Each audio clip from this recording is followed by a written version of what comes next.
نحمده ونصلي ونسلم على رسوله الکریم اما بعد۔ ناظرین کرام، عامل کو چاہیے کہ مسان اور جنات کا فرق اسے معلوم ہو اور ان دونوں کے خاتمے کا الگ الگ طریقہ بھی معلوم ہو۔ جنات اور مسان کی عام طور پر حرکات ایک جیسی ہوتی ہے۔ گھر میں دائیں بائیں گھومنا، جسم پر بوجھ ڈالنا، جسم پر بلیڈ سے زخم کرنا وغیرہ ایسی علامات ہیں جو جنات اور مسان میں مشترک ہے۔ عام عامل کو تو مسان کا علم ہی نہیں، اور جنہیں سنی سنائی حد تک علم ہے بھی وہ ان کے فرق سے ناآشنا ہے۔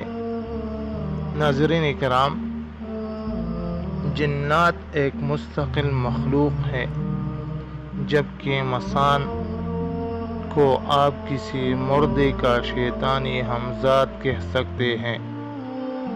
عام طور پر ہندو کے جلی ہوئے مردے کی راکھ سے جو جادو کیا جاتا ہے، اس سے یہ مسان مسلط ہوتا ہے، اور دوران علاج اس کی موٹی موٹی علامات یہ ہے کہ جسم میں مسان موجود نہ ہو تو دم شروع کرتے ہی جسم میں آ جاتا ہے اور مریض کا بدن وزنی ہو جاتا ہے، جبکہ جنات موجود بھی ہو تو بھاگ جاتا ہے اور جسم ہلکا ہو جاتا ہے، یا کم از کم بھاگنے کی کوشش ضرور کرتا ہے۔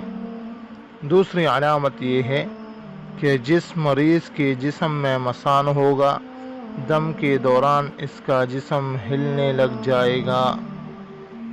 ناظرین کرام، جادو کے ذریعے عام طور پر دنیا بھر میں شیاطین مسلط کیے جاتے ہیں۔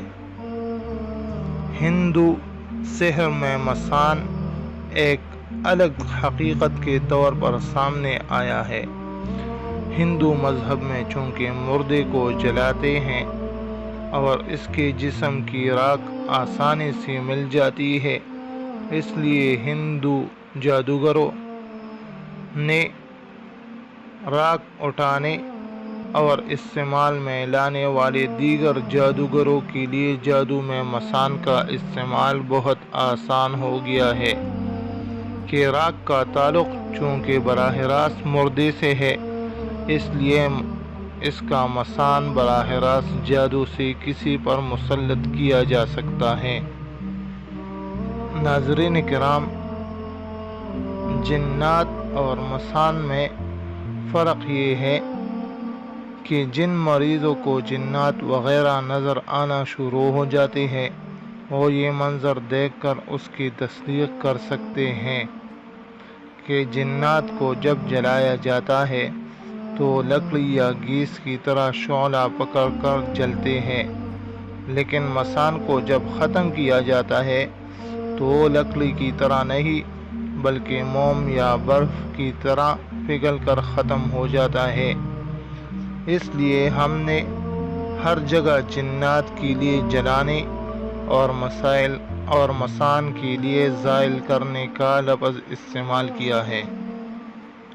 دوسرا فرق یہ ہے کہ جو جن ایک بار جل جاتا ہے وہ دوبارہ کبھی نہیں آ سکتا۔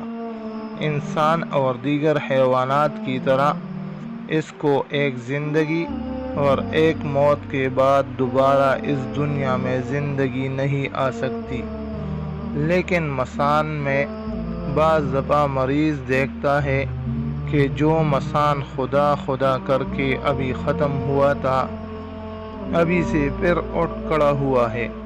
اس کی وجہ یہ نہیں کہ ہندو کے اعتقاد کی طرح اسے 7 جنم مل رہی ہے،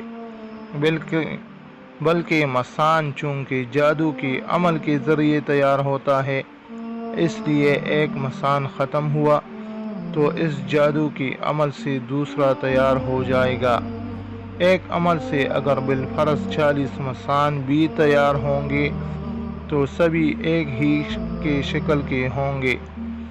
مسان کے ازالے کے ساتھ ساتھ جادو کے اصل عمل کو ختم کرنا بھی ضروری ہے۔ جب تک اصل سحر کو مؤثر اور مضبوط عمل سے ختم نہیں کیا جائے گا تب تک اس سے مزید مسائل اٹھتے رہیں گے۔